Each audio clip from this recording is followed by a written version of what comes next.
Today I'm gonna do some bank fishing.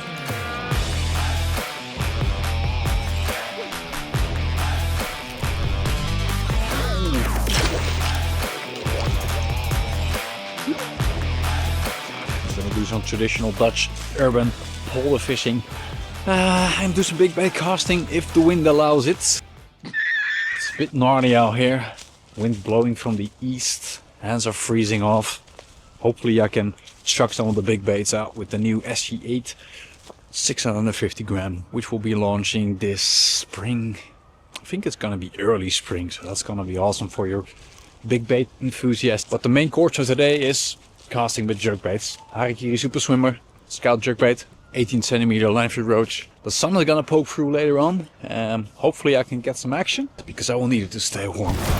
Oh, that's a big fish. No, dude!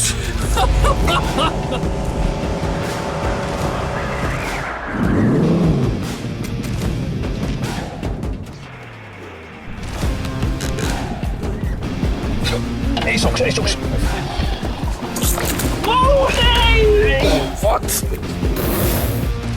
Yeah, that's a big one. Oh! 17 and a half. It's a big one, man.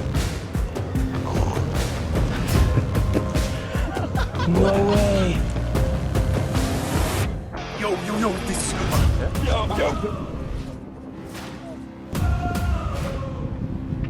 This is insane, man. The legend is gone. Wow.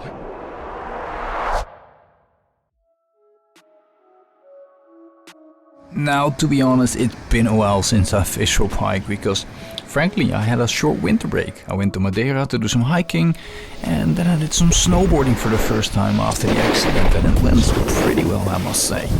Back in the Netherlands, most of my time was spent testing new products and shooting content for different brands. With the lack of some serious fishing, the pike itch was really starting to get to me, so I had to sneak in a short shore session. The most hideous ring out there. An orange with black bait combined with DKK UVCs.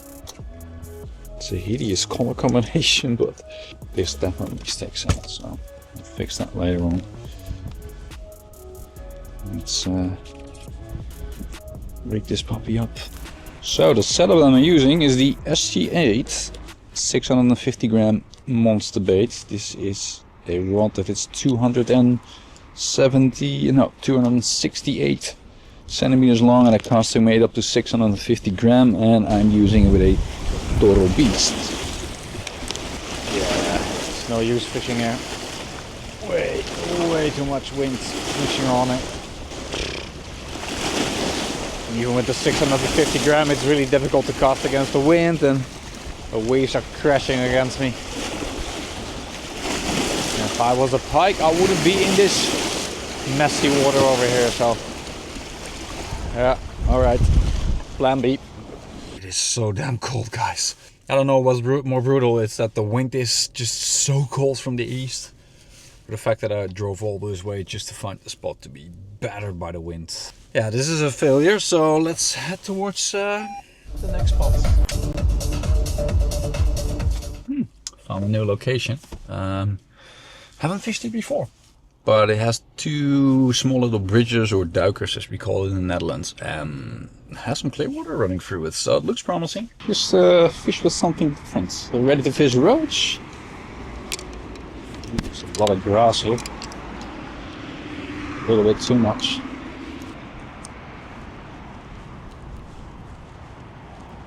Looks so nice. There's even water flowing into this area.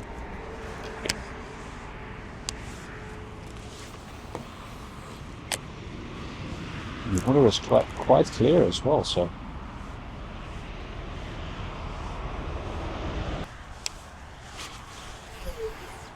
Just a quick couple of casts with the ready to fish roach in the Yugo color. What's going on here? So let's check out the other side.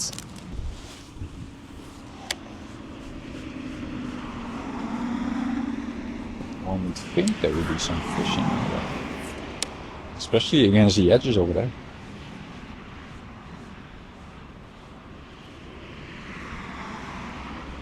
The boat fishing hasn't been that great. I mean, buddies of mine caught really well. But the two sensors that I did with both Hugo and France, they ended up in, I wouldn't say misery because we had nice weather. But the fishing was horrible, and it's so crazy how it can differ from day to day. I'm gonna get my white sneakers off because that's not a good idea to use them for polar fishing. I'm gonna get these new ankle boots that I got from Denton. Let's see, it's not that cold today because I'm wearing my bloody gym shorts. So here it is.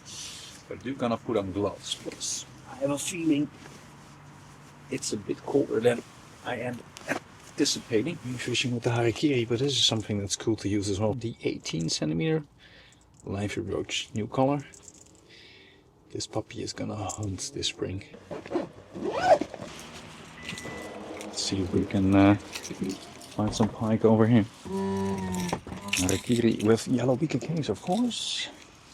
Let's check out the little corner over here first. It's so nice to get a fish on the first cast. It's usually a sign of bad luck, so maybe not. Let's just do the second cast. Slow it down a little. Yep, got it! Oh, the first cast. Wow. And it's a nice polar pike. Hello.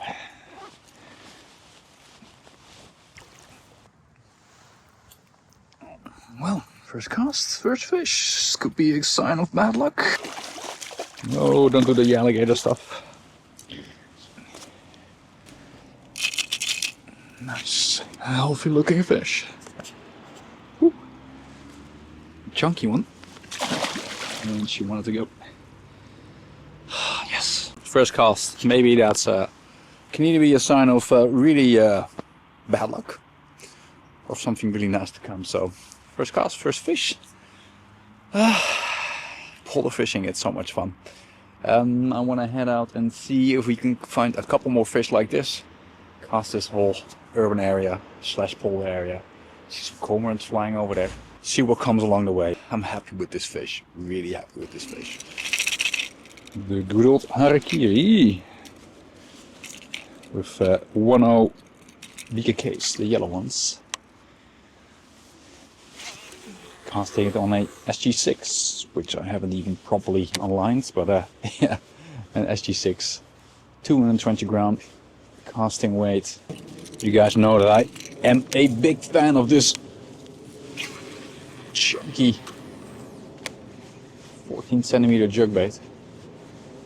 It's easy to fish, makes a ton of noise, and I'm using a supernatural color in this clear urban water system. But it's just easy to fish. It goes a little bit deeper than your average jerkbait, so for polar fishing there might be some better candidates out there. But if you keep the pace up high and play around with the speed a little like I just did, it works really well. You don't need to slap it around like you would do with the old traditional gliders.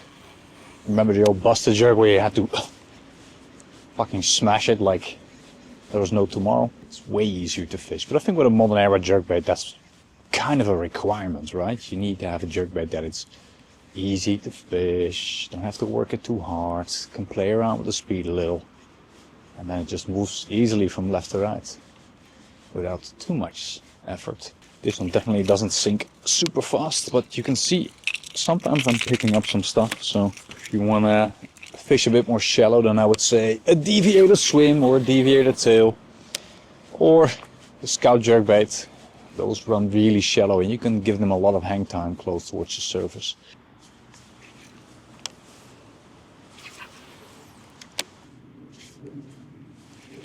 Oi, oi, fuck, I just pulled it out of the water way too fast. No, I missed it. Ah, bastard. I wasn't paying attention. Come on, give me a second shot. Give me a second shot. Come on. Yo!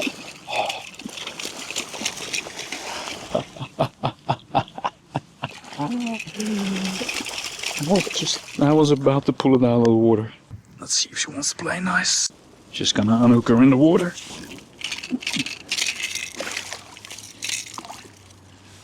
Oh, you're free! I'm really looking forward to use this. I haven't really fished these from the banks, only from the boat.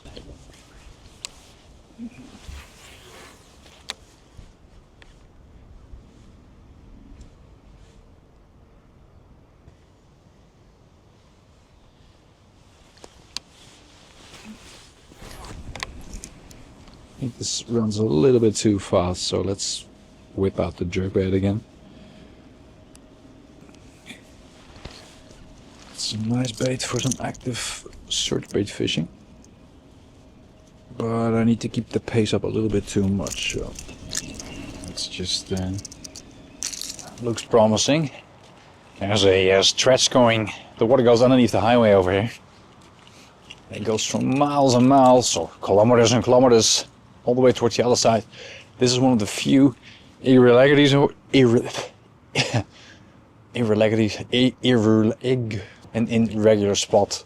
So you have like it's a little bit warmer over here. You got some structure. The fish can ambush the bait fish. Water gets pushed through. In theory, it should be a good spot, but yeah, I mean, would you look at that? Well, hopefully we can find some fish there. That is, well, maybe we could run the boat underneath it. Let's check it out, because there is a there's even light at the end of the tunnel. Let's make a quick cast and see if I can cast underneath it without breaking my harakiri. That went okay.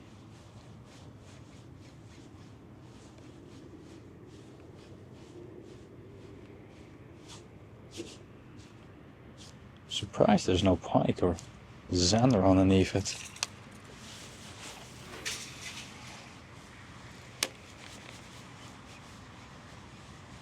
It's way too, how do you say, too low for me to successfully walk underneath it. Well, you see, that's a bit of an inaccessible spot for many people. Just cast around a little bit over here, see if we can find some fish. Oh, there's some reeds. Ooh, I got it.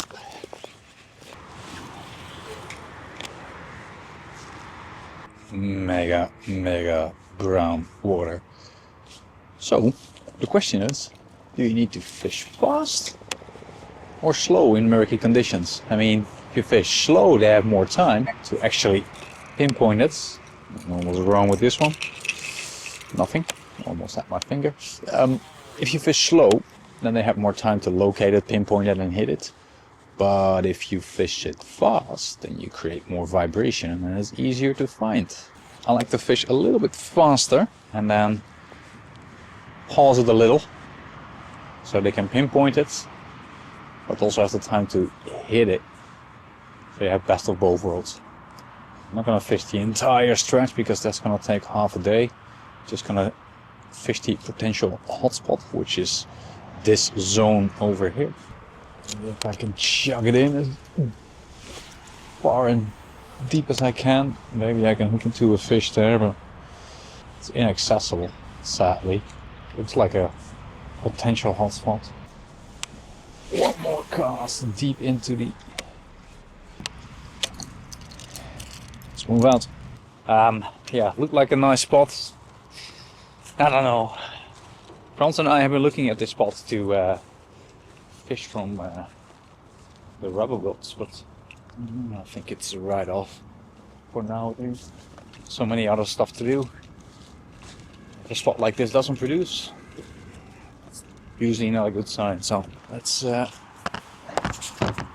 get things into motion. Let's see if my camera is willing to stand upright. It's gonna be a little bit colder over there. And I didn't bring any extra gear, but so far this new jacket from Grundense is keeping me warm, and the nice new Dillingham Tech hoodie. Yes, good to go. So, quick piss, and we're gonna move out towards the final spot. Let's go. The more I fish on the shore, the more I realize that I actually need to do it more often. But somehow when spring is knocking on the door, fishing from the boat is just so appealing. But maybe I'll sneak in one more before the season closes. I'm gonna try and see if you can find some fish that are creeping up against the stones or on the drop off. And I'll walk over the rocks over here. Good luck and have fun. Wonder if this is cormorant shit, by the way.